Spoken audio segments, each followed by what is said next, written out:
Okay. Well, good afternoon, everyone. It is a great pleasure to welcome you to the Institute of Nuclear Sciences at UNAM, and to do so on such a special occasion. The presentation of the book Uncovering Quantum Field Theory and the Standard Model by our colleague and friend, Wolfgang Bietenholz, together with Uwe-Jens Wiese. Here in the Marcos Moschinsky Auditorium, which bears the name of a physicist who devoted his life to building bridges between theory and physical intuition, we celebrate today a work that embodies the same spirit, the drive to unravel with conceptual clarity and depth one of the most remarkable theories ever constructed by humankind to describe nature. Quantum field theory and the Standard Model form the very heart of our modern understanding of the universe at the microscopic scale. They are the language through which we interpret the fundamental particles and the forces that govern them.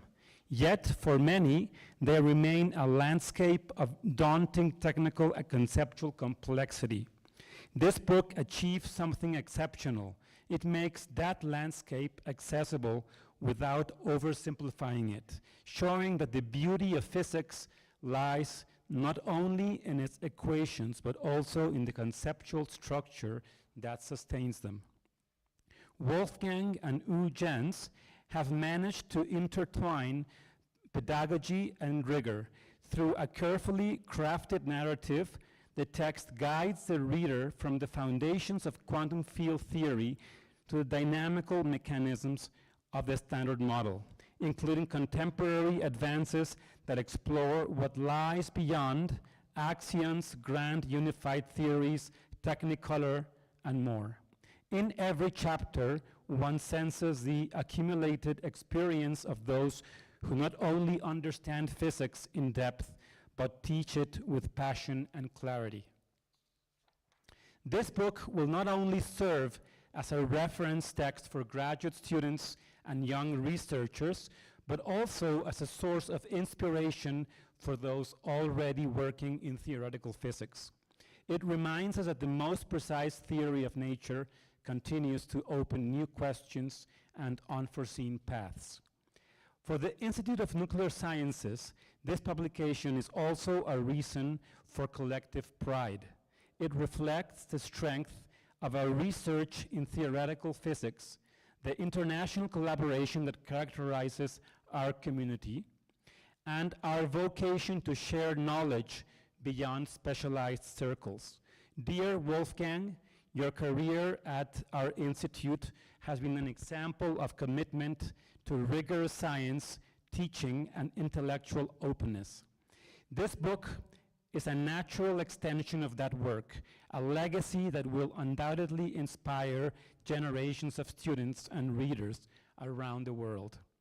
On behalf of the Institute of Nuclear Sciences, I warmly congratulate both authors and thank them for offering us a work that combines conceptual depth, didactic elegance, and above all, a genuine passion for understanding the universe.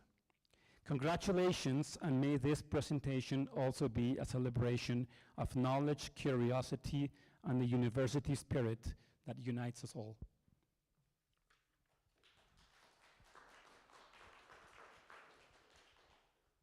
Oh, and let me just show everyone the book.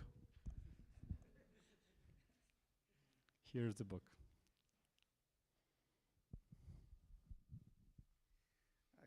Thank you very much for the nice introduction, Alfred. Is it fine with everybody if we speak in English? Okay, so let's have the event in English. It's a great pleasure to present our book. Title is here, Uncovering Quantum Field Theory and the Standard Model. It appeared earlier this year in the beginning. Circa. Okay. So in the beginning, it was supposed to be just quantum field theory and the Standard Model until we noticed that there is a book by Schwarz which has the same title. So first we added a subtitle here, From Fundamental Concepts to Dynamical Mechanisms.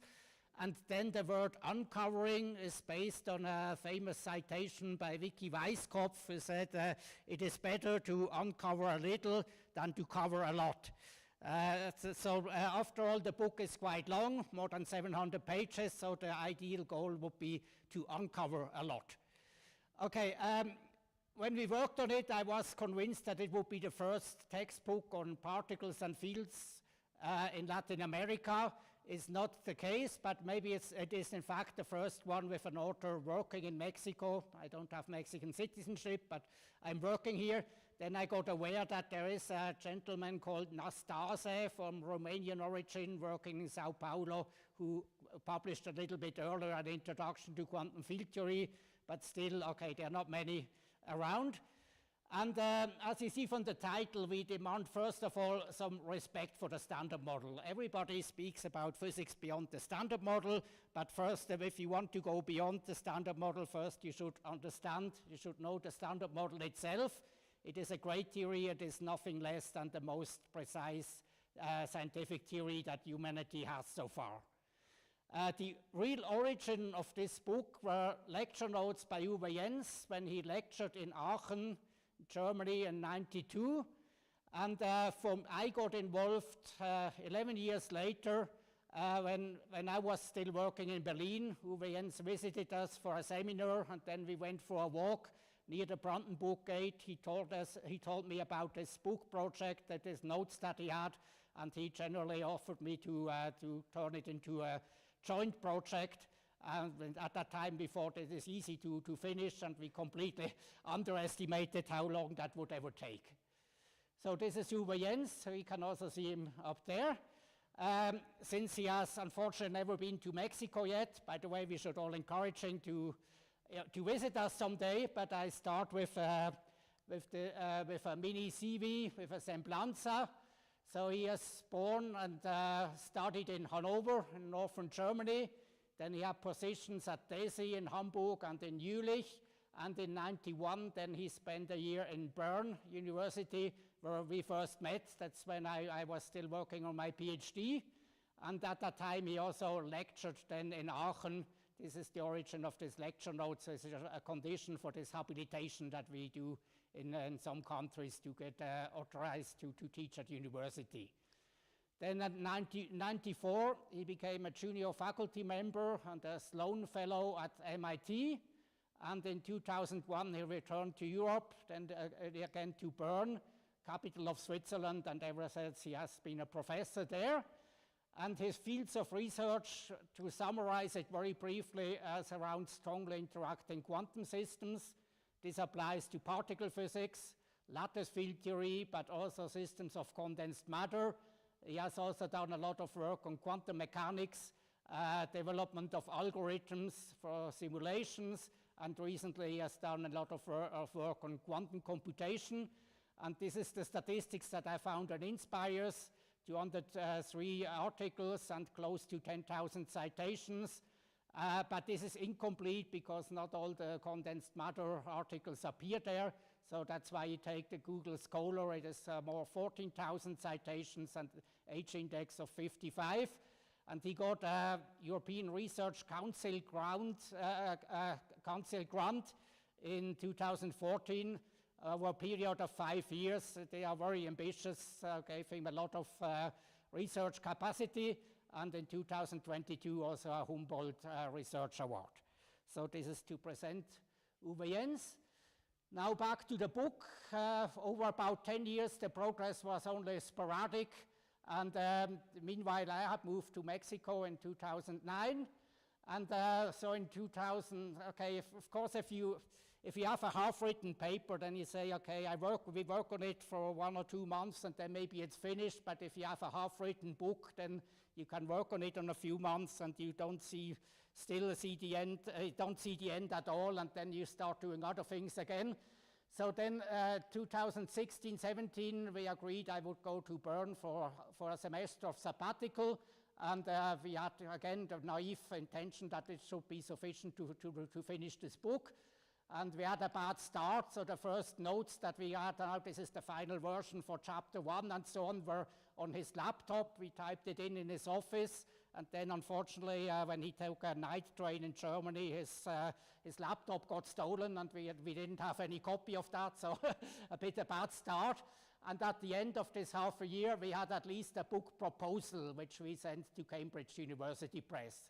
This is not like papers where you send a complete article, you send a proposal with some sample, in this case 5 chapters and 1 appendix, and they sent it to 6 referees, which all approved it at the end, and then we signed a contract which fixed a maximum of 600 pages. We are way beyond that, and the deadline of July 1st, 2018, which we didn't respect at all. But okay, again, we were very naive that we had no idea how much it really takes to finish a book. So in 2018, we were still far from it, and then I spent another sabbatical semester in summer this time in Bern, and we were distracted by research projects and so on, and still the book, we made progress, but it was still beyond the horizon to have it really finished. And okay, the focus is more on concepts, on like topology and theory. It has some phenology and it has some perturbation theory, but it is not the main focus, so that makes it distinct from other books. And in particular, we concentrate on non-perturbative aspects. This is what was really distinct from the previous literature. So we do refer to the lattice, which we both worked on a lot, but it is not a lattice book. We do refer to it to define, say, the functional integral well, to discuss chiral symmetry and so on, but most chapters are written in continuum notation.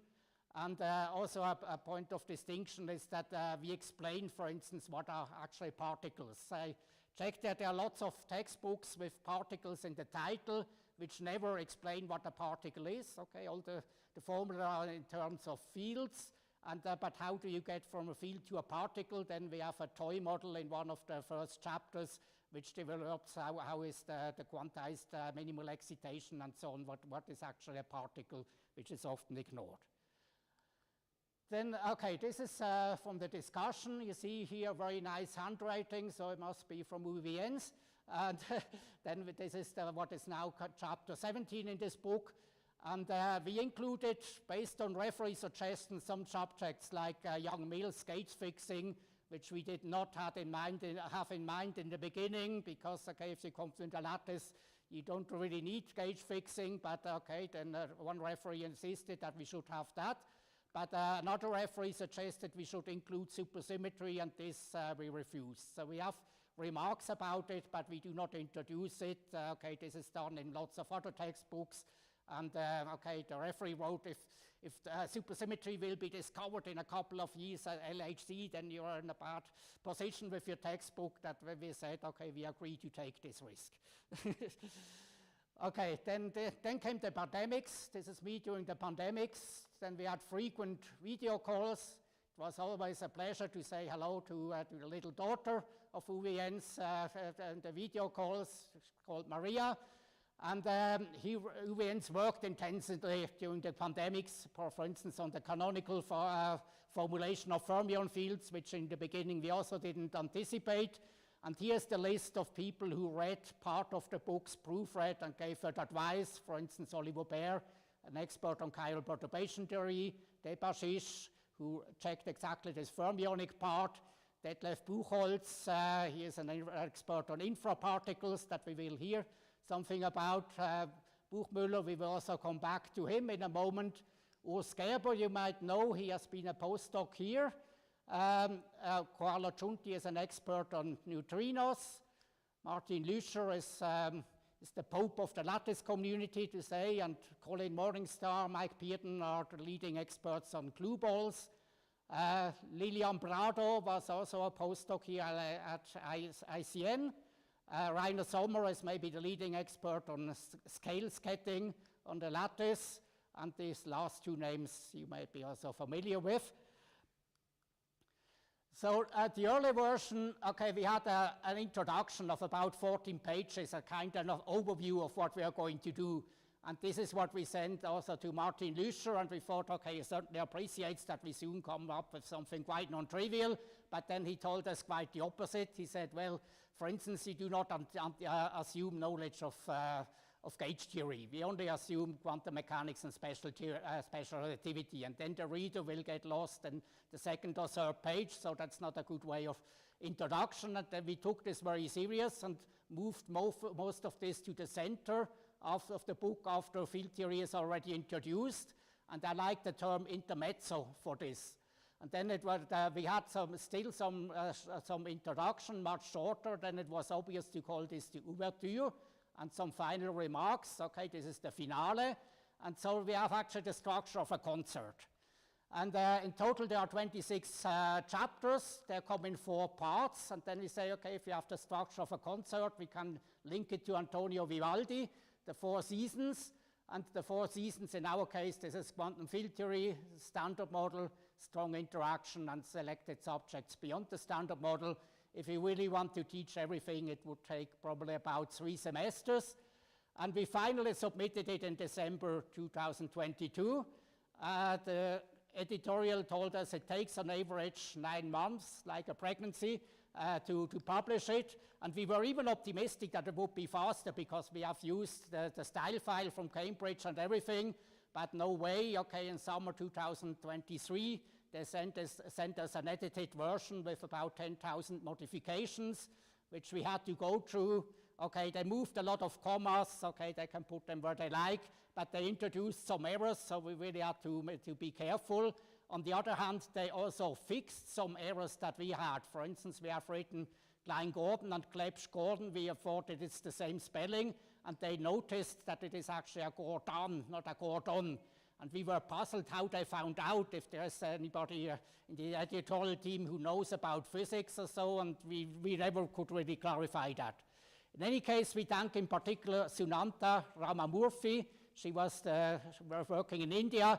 She was the leader, the key person in the editing. She was very competent and cooperative, but she couldn't avoid that the instruction from Cambridge was in the last moment to change the fonts, which was a bit unpleasant because we had prepared it, also the line break and the page break, and so everything was well prepared, and then it was changed from one day to the other. Exponents, indices were displaced, and so on. So we had some discussion how to fix it so that it's not so bad, and also it reduced the extent from 7 by 40 pages, as you can see. Then, okay, this is now the cover page. It is a drawing with chalk on a blackboard, and then taken a picture, drawing by Nadia Vliasi. She is Uwe-Jens' wife. It illustrates a beta and a pi naught decay, as you can see here, with colors from QCD. And recently I showed this to a friend of my primary school, actually, and she told me this looks like the style of Xiao Miro. And actually, I hadn't thought about it before, but now if I look at it again, actually it is in fact Miro style. Okay, then we have a subject index and separately an author index. And just for fun, I counted which are the authors who have the most entries in the author index. And these are the winners. These are the 4 people here: Cullen, Lüscher, Toft, and Wilczek, with 10 entries each. They're all still alive. And maybe remarkable, Cullen was the PhD advisor of our estimated colleague Alberto Guijosa, which I only noticed recently.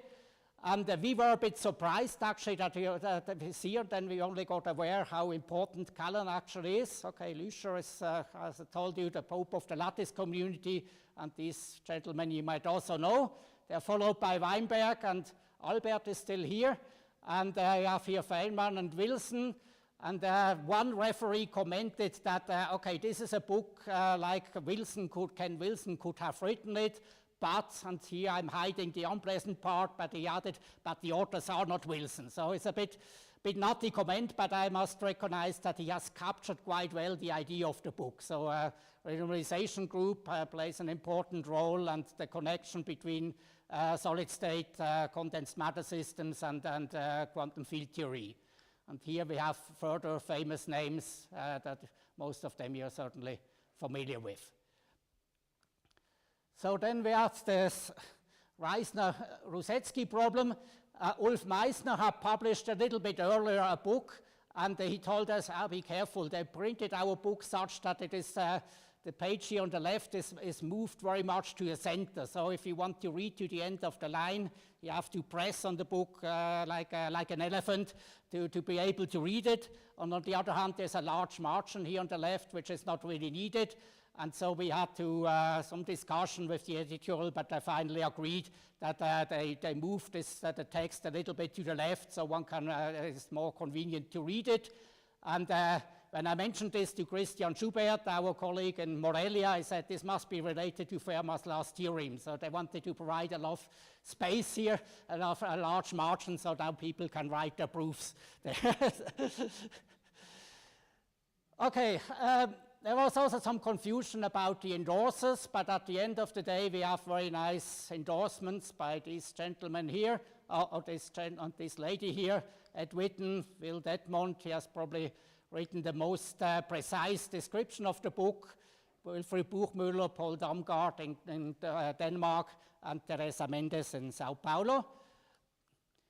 And okay, in general, of course, it is not an entertaining book, it is not popular science, but we have a few entertaining elements, and this is based on a conference where Uwe-Jens was in Sicily, and he computed that a gluon string could hold actually about, has a force of about 200,000 newtons, so it could hold a weight of 20,000 kilograms on the surface of the Earth. So he said, okay, take all the participants of this conference, put them into an elevator, and then the gluon string could hold this elevator. You could also do it with a steel cable, but just the steel cable would need a diameter which is 10 to the 13 times larger. So that's impressive. And then we have questions at the end of each, problems at the end of each chapter, but in addition we have quick questions inserted into the text, which I found is pleasant for the reader. Here's an example. And then, okay, the editorial announced the publication of the book first in January 2014, then February, and so on until June. Then they disappeared completely because of a cyber attack. And when they finally had email contact again, we had the very sad news that Sunanta had died. She was then substituted by another lady in India, Shanti, who also did a very good job. So then it was again promised for November, December, and then in January this year it finally appeared. So this was a great emotional event for us. Maybe what this is something once in a lifetime that you have something of that magnitude achieved. And the last chapter deals with grand unified theories. And if you read this in German, gut means good.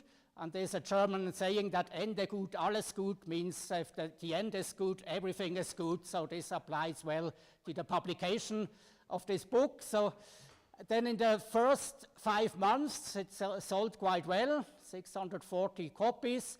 Then it slowed down.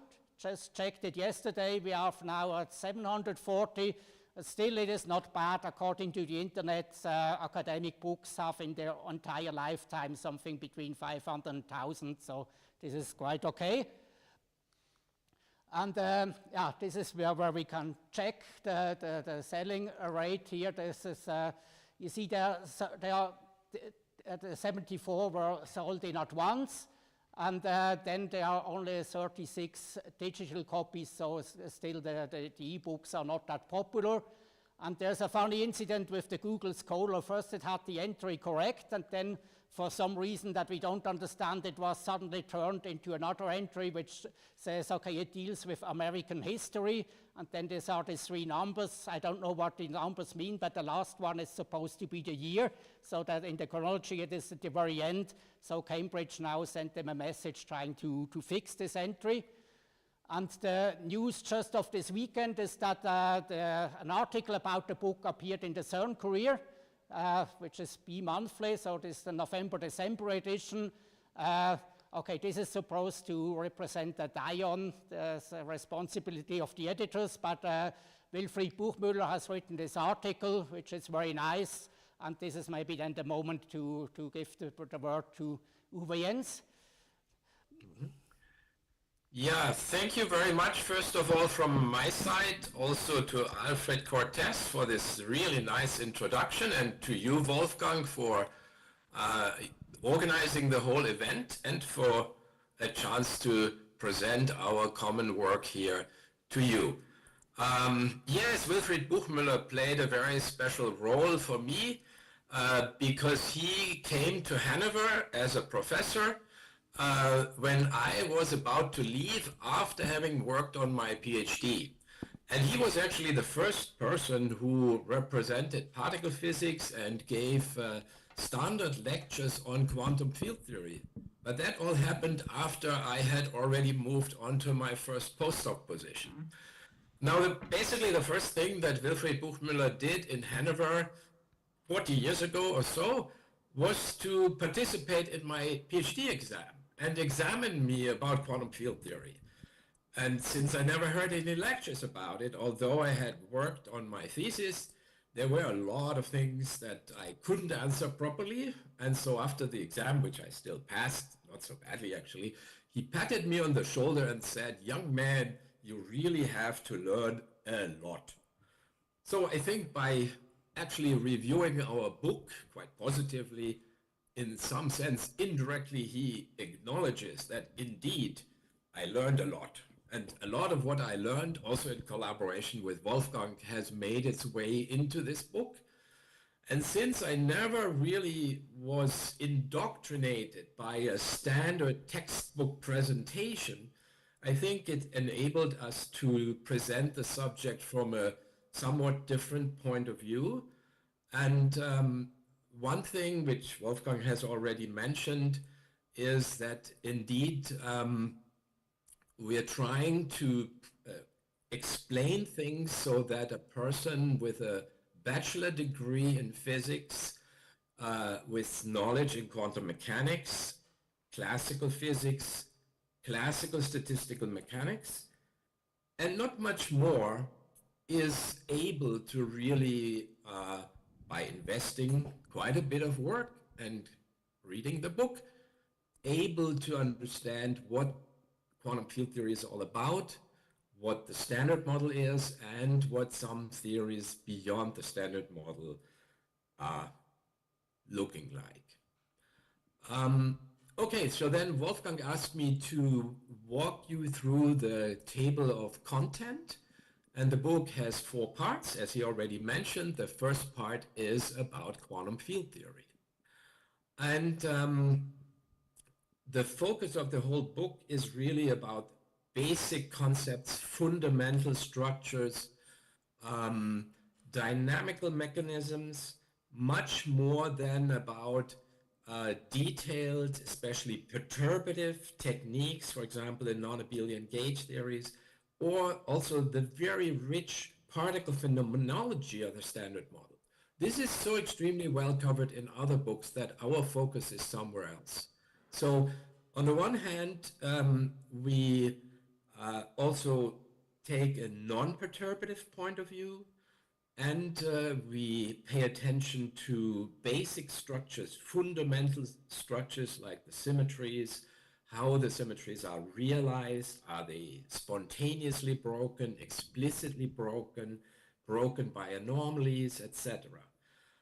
Also topological aspects of field theory play a prominent role. But at the very beginning, we really point out that quantum field theory is essentially just quantum mechanics applied to a system with an infinitely large number of degrees of freedom. Now, this is not easy to deal with, especially since we now have field degrees of freedom, which are attached to the points in space. And the number of points in space is uncountably large. So we are dealing with a quantum system that has an uncountably large number of degrees of freedom. And if one deals with this naively, then one is simply overwhelmed by all kinds of divergencies, which necessitates regularization and then renormalization. And so in the first chapters of this book, we are preparing the reader to deal with this fact that we have to regularize, we have to renormalize, and we are trying to get to the standard model. Now, the standard model contains three types of fields. There's a scalar Higgs field, there are lots of fermion fields, and then there are also gauge fields. And in this first part of the book, we start with scalar fields, and then we do a lot of different things with scalar fields. In particular, we quantize them in two different ways. We use canonical quantization, which is more similar to the standard approach to quantum mechanics. But then we also, of course, want to talk about the path integral, which is the functional integral in the context of quantum field theory. And we start with scalar fields just as a good way to go through the different techniques that we need later in the book for these type of fields. Yeah, and essentially we always talk about particle physics, right? Also condensed matter physics, atomic physics, optics, all this needs quantum field theory. But our goal primarily is indeed particle physics. But what are actually particles? When we learn quantum mechanics, then we are just treating the point particles that Newton invented quantum mechanically. So these objects have a definite position in space. But that's not so for the particles that emerge when we quantize fields. Particles like photons, electrons, quarks, they are really quantized field excitations. We call them particles, but they are not point-like. They have other important localization features that we try to illuminate before we actually go into the midst of the subject and talk about the standard model. We need to understand what it means that a particle is a quantized wave, a field excitation. And this we do in chapter 3, which then already shows us that there are delicate situations where infinities might occur.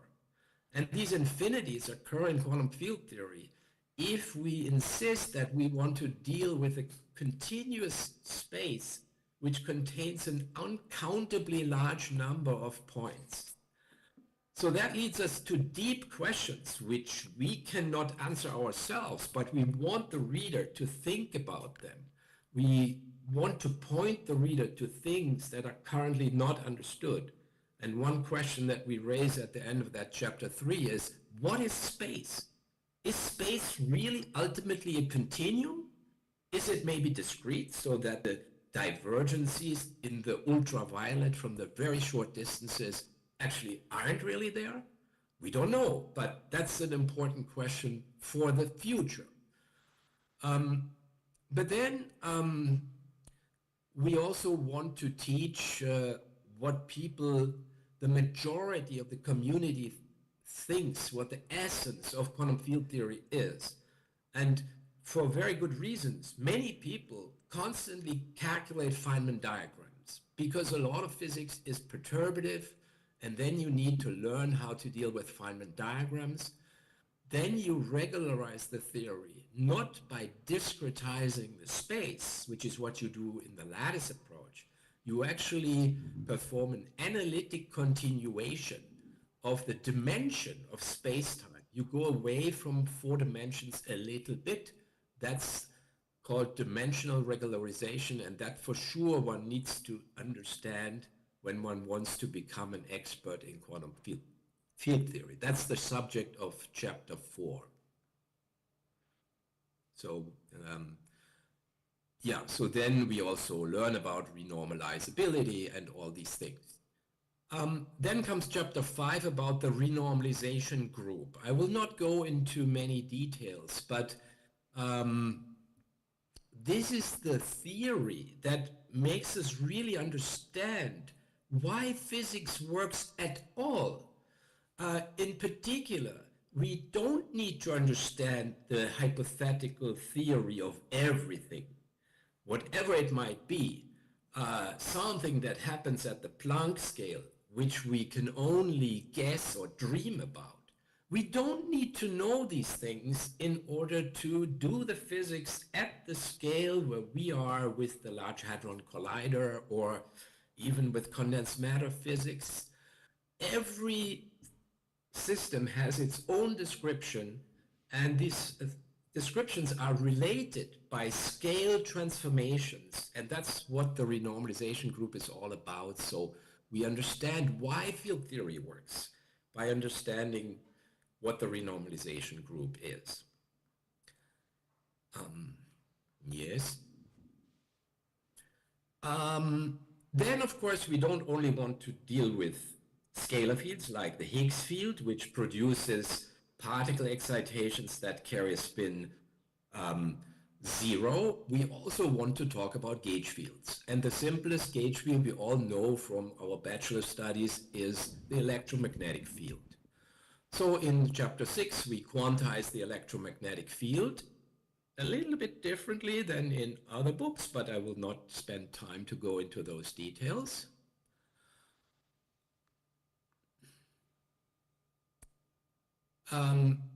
Then, if you have charged fields like electron fields or scalar fields that carry an electric charge, then some very interesting dynamical phenomenon happens. And this is related to the Coulomb phase. So we also care a lot about phases. Which phase are we in? Are we in a broken symmetry phase? Are we in a Coulomb phase? Are we in a confined phase? So electromagnetism is in the Coulomb phase. And that means that there are massless photons and charged particles surrounded by a cloud of virtual photons. And that cloud extends in principle all the way to infinity. There's a 1 over r Coulomb potential. And that means that charged particles are definitely not point-like. In a sense, they are infinitely big. They carry the Coulomb fields with them. And that makes them very infrared sensitive. And that's why some people call them infraparticles. And that is an important aspect of charged particles that is not so often pointed out in the standard textbook literature. So then the remaining particles that we still need are fermions, spin 1/2 particles. And we are driving towards the standard model of particle physics. The standard model cares about whether a particle is a left-handed particle or a right-handed particle. And that's the notion of chirality. Now, left-handed and right-handed electrons, they both carry the same electric charge.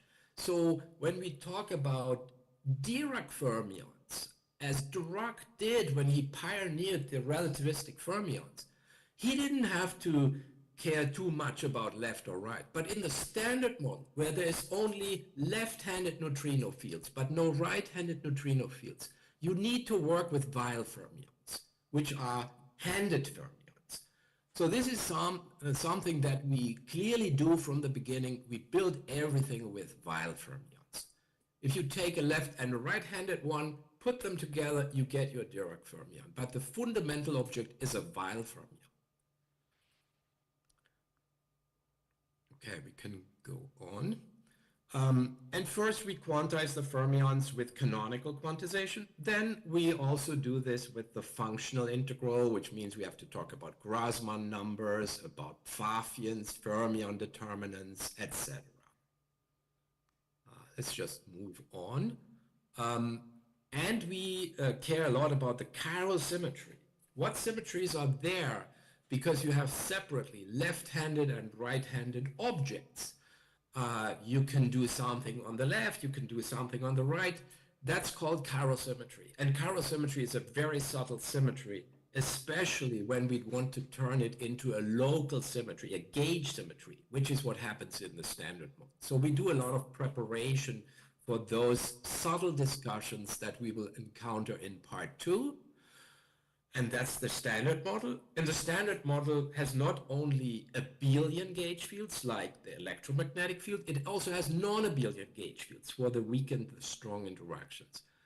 And that is what we discuss in this chapter 11. And then we are prepared to address the standard model of particle physics.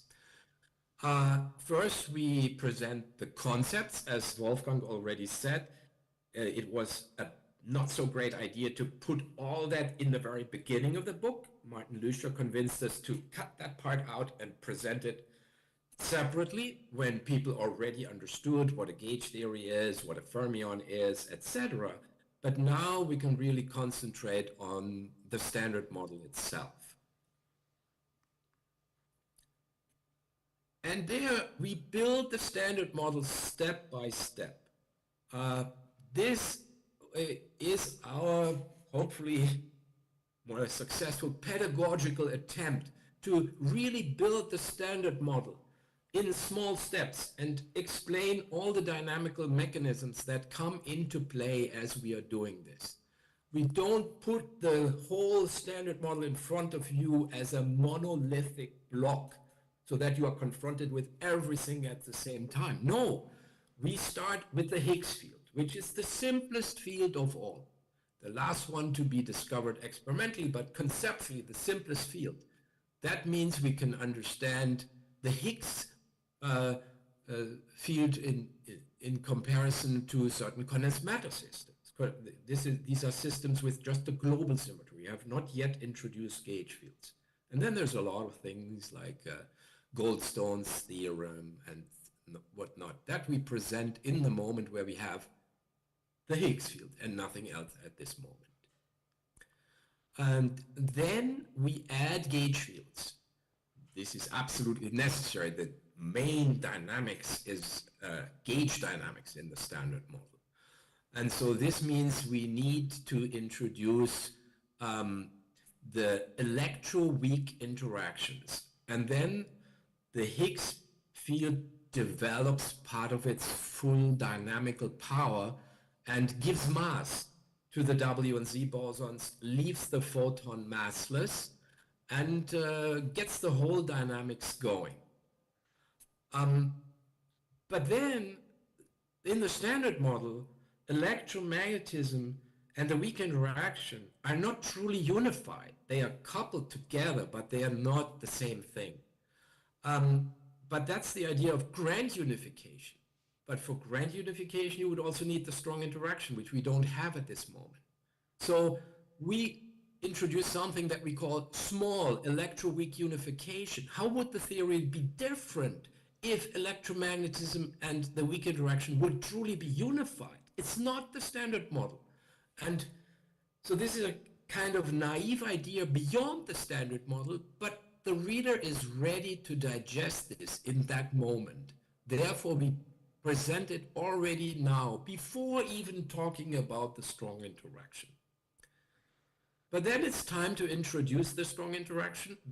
We introduce gluons. They are non-perturbative, non-abelian gauge fields. They do a lot of things like generating the confinement, which is a key dynamical mechanism in the standard model. It's non-perturbative. You need lattice field theory to understand this. And then you can understand why the QCD string can hold that Yang-Mills elevator with hundreds of people in it. So, but here the gluons are on their own. We have not yet introduced quarks, so we can concentrate on how confinement would work if there would be no quarks around. And that's very interesting, because it's different from the confinement in the presence of quarks. But then it's for sure time to bring in the fermions. And that happens in chapter 15. There are quarks and there are leptons. Quarks interact with the gluons, leptons don't. And right-handed leptons and quarks have different physical properties than left-handed leptons and quarks. They are chiral fermions. They have different physical properties. And that may lead to a lot of conceptual problems because there are anomalies. Anomalies are a quantum mechanical source of explicit symmetry breaking. Explicit symmetry breaking is fine as long as it doesn't affect the gauge symmetry, but these chiral symmetries in the standard model are local gauge symmetries. So the anomalies have to cancel. And that's a very important feature of the standard model, which we explain in this chapter 15. And what plays an important role there is actually the question, how many different colors do the quarks have? Well, we know they have 3 colors, but what if the number of colors would be different? The anomaly cancellation would work differently. It's not impossible, although many textbooks claim that. We can define a completely consistent standard model with any odd number of colors. It could be 1, 3, 5, what you want. The real world has 3, and that plays an important role in our book as well. Okay, then we talk about how the fermions get mass. Now the fermions start talking not only to the gauge fields, they also talk to the Higgs field. And the Higgs field endows the fermions with mass.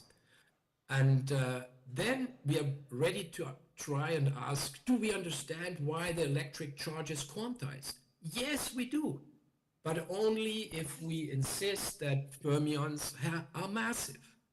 I won't go into those details, but there are very interesting aspects. Charge quantization comes out of the standard model from the mathematical consistency, from the fact that anomalies need to cancel.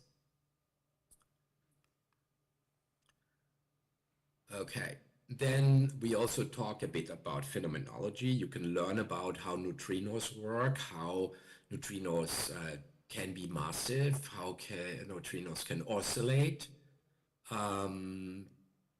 We also discuss how the PMNS, the Ponte-Corvo-Macchi-Nakagawa-Sakata mixing matrix, is working in detail. That's not in every book on the standard model. And then comes part 3. We pay a lot of attention to the strong interaction because both Wolfgang and I, we are really lattice people, right? We grew up in our career doing lattice calculations, and that means we are trying to understand beyond Feynman perturbation theory how the strong interaction works. And so there's a lot of stuff, also the chiral symmetry that Martin Lüscher helped tremendously to understand based on that Ginzburg-Wilson relation, which was prepared already in part 1, can now really play its role and help us to understand the strong interaction beyond perturbation theory. Then there is this topic of topology of gauge fields.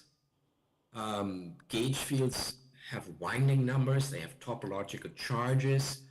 That gives rise to an interesting parameter, which is the theta vacuum parameter. And I think I should speed up a little bit because Wolfgang may also want to say something. There's the question, why is the eta prime meson so heavy? That was qualitatively answered by Gerard 't Hooft. It was further explained by Witten and Veneziano, and it was finally really verified quantitatively by lattice gauge theory. Also, the hadron spectrum has been calculated numerically with extremely high precision. That's another triumph of lattice field theory. We understand how to do non-perturbative calculations. But QCD at high energies is asymptotically free. That means we can also do something in QCD with perturbation theory. And that brings us to chapter 22. There are partons, hard processes. But then there's also chapter 23 about the low energy end, where the Goldstone bosons, or pseudo-Goldstone bosons of QCD dominate the dynamics. So this is the physics of spontaneous chiral symmetry breaking driven by the strong force. And this is, by the way, a technique that Wolfgang applied in his PhD thesis. It was pioneered by Jörg Gasser and Heidi Leutwiler, who are professors in Bern, now retired. Also, I'm by now retired. But we care a lot about these low energy goldstone phenomena. And there is a process that I personally care about a lot, which is the decay of the neutral pion into two photons. And I mean, this is not what Wilfried Buchmüller asked me in my PhD exam. I would for sure not have known the answer, but the answer that people expect because of textbook knowledge is just wrong.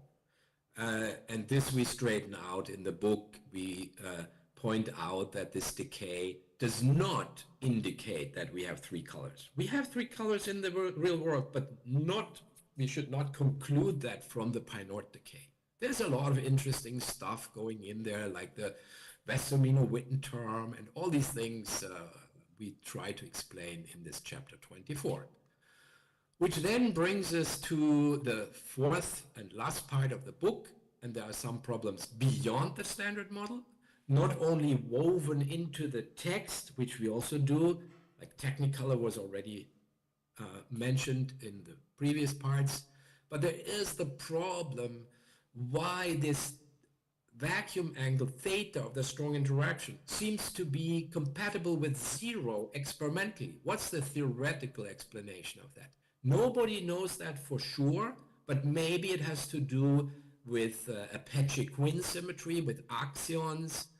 And yeah, this is a very promising idea. Remains to be seen whether it's true or not. But then you start thinking, could it be that electromagnetism has a similar theta angle? And yes, this is actually something that Edward Witten pointed out a long time ago, and we count that as a parameter in the standard model. We count the parameters. It's 20, not 19, because there is a theta angle even in QED. And then finally, Wolfgang mentioned this, we're getting to the end of the book. Ende gut, alles gut. So the guts, the grand unified theories, are the subject of the final chapter 26, where we talk also about the question why there is a baryon asymmetry. We are all made of baryons. Why do we exist? Only because some baryons survive the annihilation with the antibaryons immediately after the Big Bang. Why is that? There are, again, topological effects, there are anomalies in the game. And then there's also the Witten effect, which led the editors of that CERN Career article to put dions into that picture. It's a small part of our book, but if that theta angle of QED would exist, then all magnetic monopoles, of which we don't have many in the universe, maybe none, they would all be electrically charged as well. So this is another dynamical mechanism that we try to explain as we walk through all these chapters. So sorry for spending so much time, but I'm quite excited that we managed to finish that thing. And there are 8 appendices which should enable, or at least make, the transition from the bachelor knowledge into the book easier. If people have not had lectures on the relativistic formulation of classical electrodynamics, which should be part of the bachelor, but if you didn't have that, if you're doing this in self-study, you can read about it in the appendix. If you have little knowledge of group theory, which is not uncommon at the bachelor level, you can learn group theory from Appendix F. If you don't know about topology, read Appendix G. If you want to write a Monte Carlo program because you want to join these lattice activities, learn how to do Monte Carlo. And then we have a final appendix about phase transitions and critical phenomena. phenomena. But it's high time to give the word back to Wolfgang, who did all these many things with me. And he has a great share of all these many things. Thank you very much. Okay, then.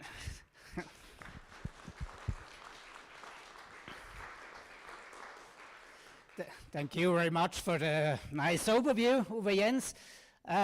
Maybe to end, I just have here the transparency with all the endorsements. Maybe hard to read, but never mind. Actually, I really don't have anything to add, but I would invite questions, comments at this point.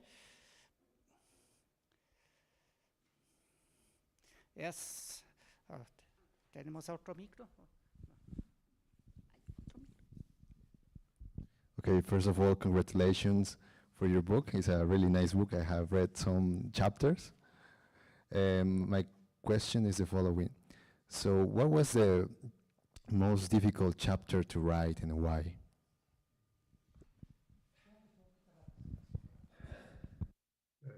Maybe I should answer that because I know for sure which one was the hardest for me. And that was all these chapters about fermions in part 1 of the book. One would think this is kind of standard, but I never had a course in quantum field theory. I just knew that I don't like what is in the standard books because it all starts with the Dirac equation, which is historically fine, but we are driving towards the standard. We have to build the whole thing totally differently, starting from Weil fermions. And then I did these things in my, whatever, mid-50s or something, or actually approaching, I think I was 60-something already.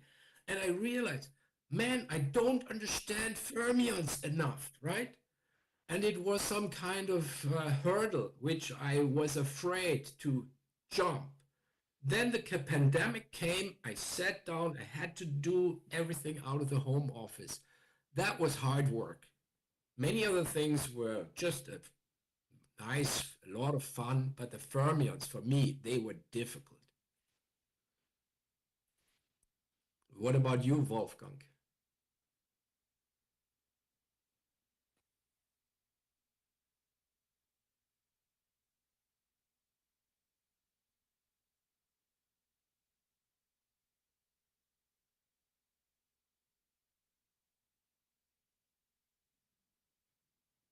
But even from the beginning, okay, does it work? Yeah, okay. Can you hear me? Okay, I certainly agree. Fermions, I also misunderstood them most of the time in my life. And okay, the last part, for instance, the grand unified theories is certainly a heavy part, but okay, that's why it's at the very end.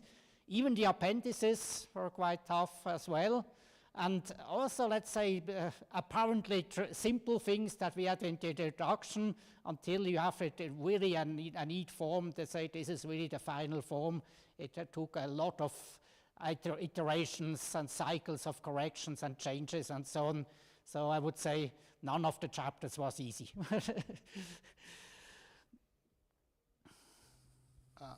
Hello. Hello. Congratulations to both the authors. You have really written a very massive book, I should say, because I don't see a book which field theory book which contains all these chapters. So it must be a lot of work which you have done. And congratulations to both of you. Thank you very much. Thank you. ¿Una otra pregunta? Yes.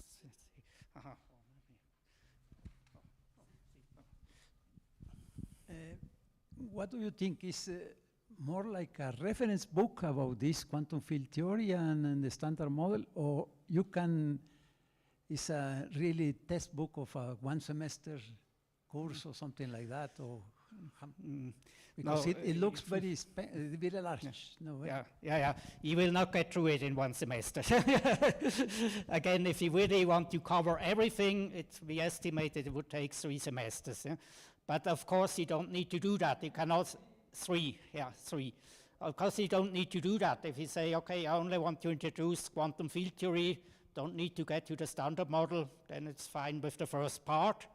Of course, you can also select, that's what I also do in the lectures, present selected subjects, but don't expand everything in so much detail.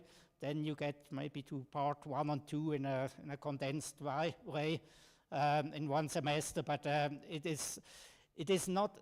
It is a textbook that you can read from the beginning, and you should be able to understand everything.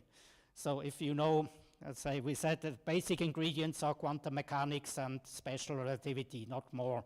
And let's say, roughly speaking, when I studied, I would have wished this book, but I didn't find a book of this style around. So I had books like Isix and Zuber and so on, which are very hard to read. But basically, almost everything can be reproduced. There are very few jumps that you have. You jump from one equation to the other, and then you don't know what is going on in between. Almost everything you can really reproduce very well if you just read and take your pencil and paper and do some take some notes, and so you can fit. There is no there are very few black boxes where you jump to something which the reader can hardly reproduce. So it is really introductory, and the intention is that it is comprehensive. That one can really learn things from this book.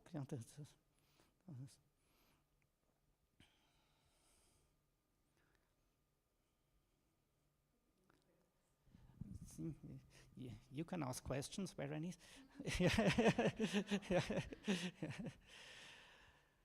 Okay. If I don't see any further questions, then thank you all for coming.